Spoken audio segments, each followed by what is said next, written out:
الحمد لله والصلاة والسلام على رسول الله وعلى آله وصحبه ومن والاه إلى يوم الدين وبعد سبحانك لا علم لنا إلا ما علمتنا إنك أنت العليم الحكيم رب زدنا علما يا كريم رب زدنا علما يا كريم رب زدنا علما يا كريم رب اشرح لي صدري ويسر لي أمري واحلل عقدة من لساني يفقهوا قولي. Mes chers frères en islam, ce soir nous allons vivre une nuit paire, donc la nuit du 24e Ramadan.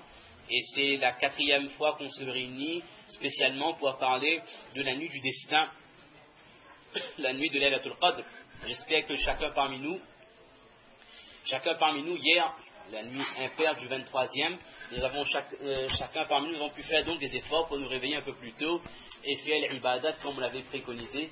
Ça va Yassine, ça a été les tahajjud, les qiyamul layl, les dhikrullah, les du'a, les istighfar, alhamdulillah, qu'Allah accepte les efforts de chacun et nous permet d'augmenter ce quota d'efforts pour la nuit du 25e, du 27e et du 29e. Mais comme on l'a dit, ce soir on va vivre une nuit paire, mais pour autant ça ne veut pas dire que c'est un jour de répit.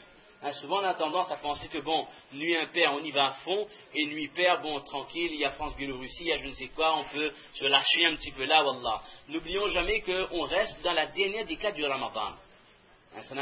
On reste dans la dernière décade, c'est-à-dire les 10 jours les plus importants du mois de Ramadan, et on pourrait dire sans hésiter les 10 jours les plus importants de l'année, du calendrier islamique. Alors hier on avait essayé de comprendre, c'était extrêmement complexe, extrêmement compliqué, on avait essayé d'expliquer comment est-ce possible que dans 2 continents différents ou dans 2 pays différents, la nuit du destin peut avoir lieu alors que les gens suivent des calendriers différents. Là, ici à La Réunion, nous sommes le 24e ce soir. À Makkatul Mukarrama, pour eux, c'est le 25e. Donc, une éventualité que là-bas, c'est Laylatul Qadr. Et pour nous, il n'y a aucune possibilité que ce soit Laylatul Qadr, parce que c'est une nuit paire. Et hier, on avait essayé d'expliquer à travers différents exemples. Et en résumé, on avait conclu que, avec notre logique, avec notre conception des choses, avec notre relation spatio-temporelle, notre compréhension, notre approche des choses, on ne peut analyser la clémence d'Allah, la rahmat d'Allah, ni on peut analyser les bénédictions qu'Allah peut envoyer, et d'une manière générale, tout ce qui a trait à l'au-delà ne peut être décrypté et comprendre par un cerveau qui a été à l'origine conçu pour ce dunya. On avait expliqué par rapport à l'espace, par rapport au temps, quel est le décalage qu'il y a entre notre vision des choses, nos lois physiques et ce qui régit l'au-delà, et ça c'est Allah seul qui le sait. Et dans le même ordre d'idées, il y a une question qui nous a été posée ce matin, pas sur Facebook, par SMS cette fois-ci, un jeune, une question intelligente, la question n'est pas exceptionnelle, mais c'est pas un plaisantin, c'est quelqu'un qui est à la recherche de la connaissance en permanence. Ce jeune nous a demandé que Moulana, vous avez cité dans différents hadiths qu'au moment de rompre le jeûne, le jeûneur a au moins un doigt qui ne sera pas refusé par Allah Azza wa Jal. Il dit donc, Moulana, est-ce que ça veut dire que si au moment de rompre le jeûne, je ne fais qu'un seul doigt, ce doigt sera automatiquement accepté? Logiquement, oui. Et le hadith dit bien qu'au moment de rompre le jeûne, le jeûneur a au moins un doigt qui sera exaucé par Allah Azza wa Jal. C'est-à-dire que si je vais faire 30-40 doigts, Inch'Allah, un doigt, une invocation sera acceptée. Donc il a dit que bon, on va faire du concret, je vais faire un doigt. Un seul, 4 secondes de doigt, et comme il y a un doigt qui doit être accepté par personne, ce doigt sera automatiquement accepté. Mais c'est dans la même logique. C'est de la même illogique plutôt. Avec notre approche des choses, on ne peut pas dire que voilà, ça se passera comme ça. Bien comprenons que lorsqu'Allah Ta'ala dit qu'il y a au moins le prophète dit qu'il y a au moins un doigt qui est accepté, c'est-à-dire c'est une incitation pour le musulman. Faites des doigts, allez-y à fond, passez beaucoup de temps dans les doigts, demandez tout ce que vous voulez à Allah Azza wa Jal. Et quand on a déjà expliqué avant, le prophète dit que même quand vos lacets, vos chaussures se cassent, vos chaussures sont cassées aussi, levez les mains, demandez à Allah Azza wa Jal.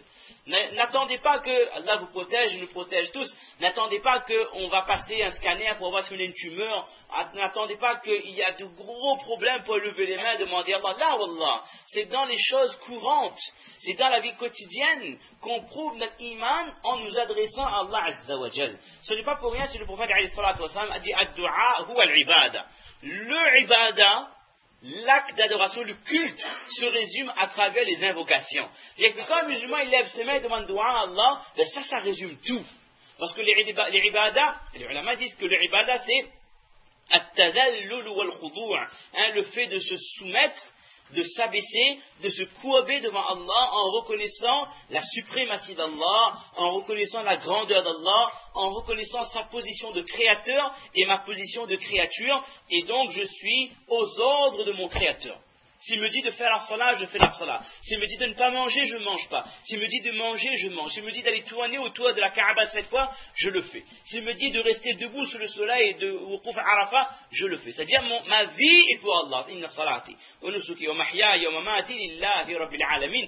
Et dans le dua, je me soumets à Allah. Je suis un être humain, j'ai des problèmes, et je m'adresse à une personne que je ne vois pas, à une personne que je n'entends pas, à une personne qui ne m'a jamais parlé, qui ne m'a jamais adressé un message, mais malgré ça, la seule relation que j'ai avec cette personne, c'est la relation du cœur, la relation du iman. Je sais qu'Allah existe, je sais qu'Allah est mon créateur, et je sais qu'au moment où je parle, là maintenant, Allah m'entend. Et je sais qu'Allah, il sait ce qu'il y a dans mon cœur. Allah est plus proche de nous que notre veine jugulaire. D'accord? Donc le dua, quand j'invoque Allah Azza wa Jal, c'est vraiment, ça concrétise ce sens profond de l'adoration, l'acte d'adoration. Chaque différence entre deux personnes qui font la salat au même saf. Une personne, il fait comme ça en somme de l'or parce qu'il faut compléter les 20 rakats, un peu comme moi, et une personne beaucoup plus sérieuse qui se soumet à Allah, qui est concentrée, même si la personne ne comprend pas la lecture du Coran, elle se dit que je suis devant Allah, je suis devant mon Seigneur, je suis devant mon Dieu, je ne vais pas me gratter, je ne vais pas me dresser le bonnet, je ne vais pas faire plein de choses inutiles, je vais contrôler mes pensées parce que je suis devant mon Seigneur. Je suis devant mon Créateur qui est en train pas de me regarder, qui est en train de m'observer. Ça, c'est vraiment la soumission. Et quand je pose mon front sur la moquette pour la sejda, la personne qui n'est pas sérieuse attend le sejda pour dormir 4 secondes, ça détend un petit peu, tandis que l'autre personne est pressée, lui il est pressé de faire le sejda pour délacher, pour dormir un petit peu, et ça arrive, on peut s'endormir pendant le sejda, et l'autre attend le sejda parce que c'est la position où il est le plus proche d'Allah subhanahu wa ta'ala, où il montre sa soumission, où il montre que j'adore Allah. Le mot adorer, c'est uniquement pour Allah subhanahu wa ta'ala. D'accord mes chers frères? Donc, quand on fait dua, ça c'est vraiment quelque chose d'exceptionnel. Faire un dua, ce n'est pas donné à tout le monde.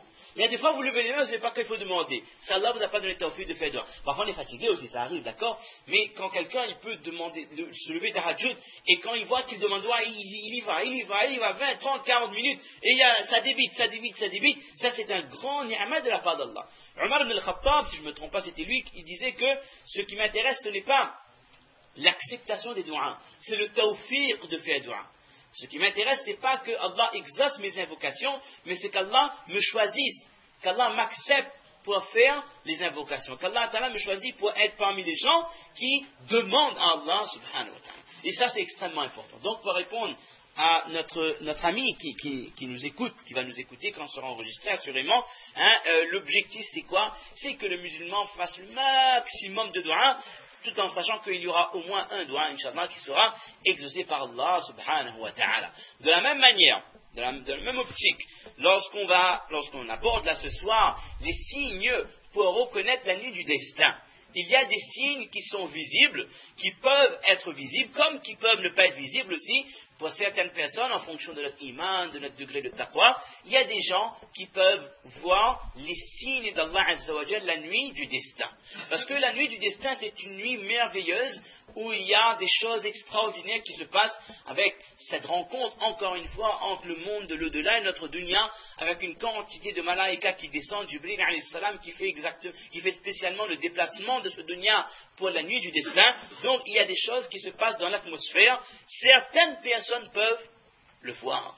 Mais là aussi, par rapport à la question c'est doigts, pareil, ce n'est pas parce que j'ai vu des signes de la nuit du destin que ça veut dire que bon, ça y est, c'est ce soir, je fais beaucoup de doigts et le reste des jours, il reste 6 jours, il n'y a plus besoin de me lever, de faire qiyamul layl parce que j'ai vu la nuit du destin, c'est pas ça l'objectif.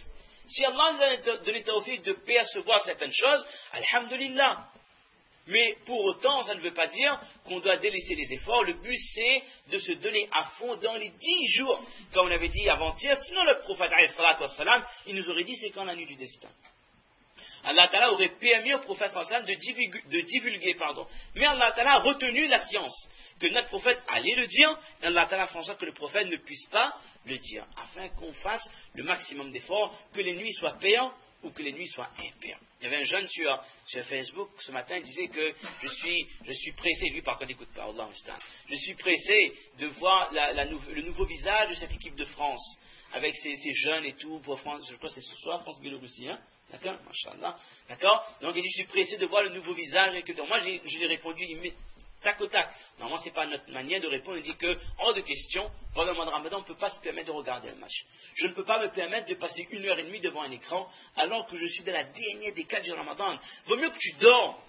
Vaut mieux dormir, rattraper le sommeil, pour se réveiller tôt et faire tahajjud. Franchement, je vous assure, mes chers frères, que celui qui regarde le match ce soir, c'est une personne qui est remplie d'ingratitude. C'est une personne qui est en train de gâcher son temps. Vaut mieux ne rien faire, vaut mieux manger. Mangez, festoyez, faites la fête, faites ce que vous voulez, hein, mais ne perdez pas votre temps devant quelque chose de dunya. Pas ce soir. En dehors de Ramadan, je ne rentre pas de le masla. Regardez, pas regarder, c'est pas ça qui nous intéresse, mais pas maintenant. Pas de le Ramadan, pas de la dernière décade. Ça, c'est inacceptable, ça. Moi, je trouve ça absurde qu'une personne puisse consacrer 90 minutes en une soirée de la dernière décade du Ramadan pour perdre son temps à regarder des joueurs.